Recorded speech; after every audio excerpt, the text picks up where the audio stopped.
Federal regulations require that students meet basic academic guidelines to receive federal aid. Each school sets its own policies within those federal guidelines. These standards are GPA.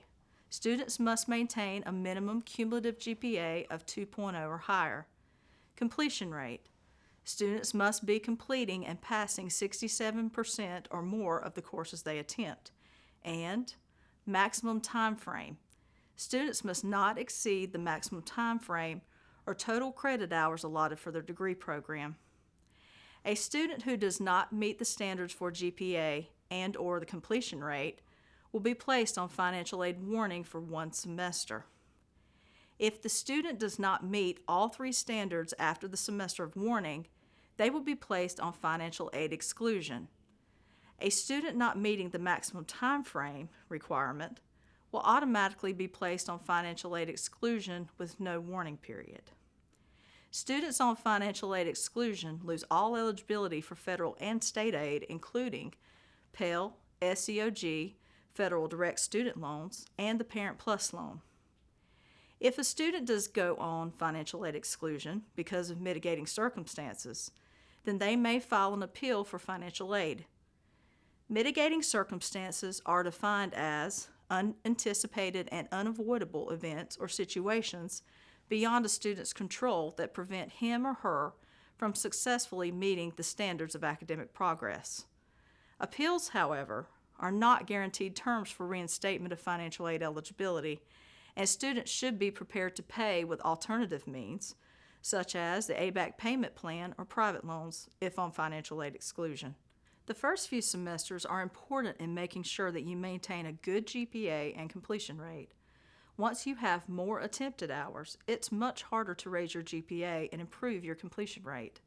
Remember, everything you do academically affects you financially. Everything. There are 2 types of course withdrawals. First, there is course withdrawal from 1 or more courses, but not all courses during a semester. If withdrawing before midterm, then a grade of W is assigned. If after midterm, a grade of WF is assigned.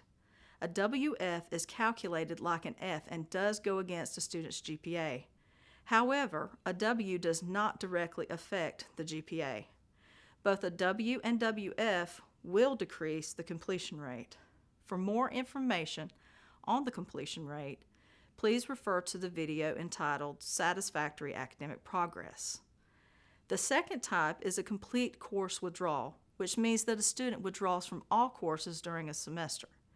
In this case, not only is satisfactory academic progress affected, but the student may owe a balance that has to be repaid.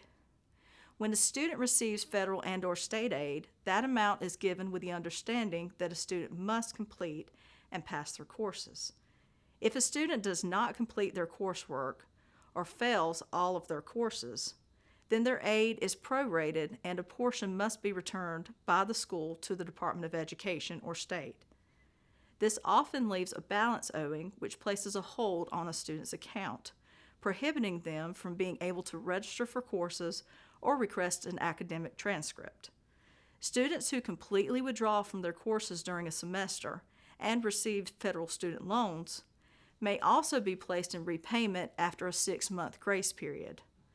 This is due to dropping below the required 6 credit hours that a student must maintain to continue to be eligible for in-school loan deferment. Remember, you should always check with the Office of Financial Aid before withdrawing from a course to find out how withdrawing will affect your financial aid. Federal regulations limit the number of times an undergraduate can enroll in the same course and receive financial aid. Repeated courses that do not qualify for aid may be excluded in the enrollment status for federal aid and be subjected to prorated amounts. Enrollment status is defined by full-time or 12 or more hours, 3/4 time or 9 to 11 hours, part-time or 6 to 8 credit hours, and less than part-time or 5 or less hours. If a student takes an incomplete grade for a course, this may not directly affect the cumulative GPA.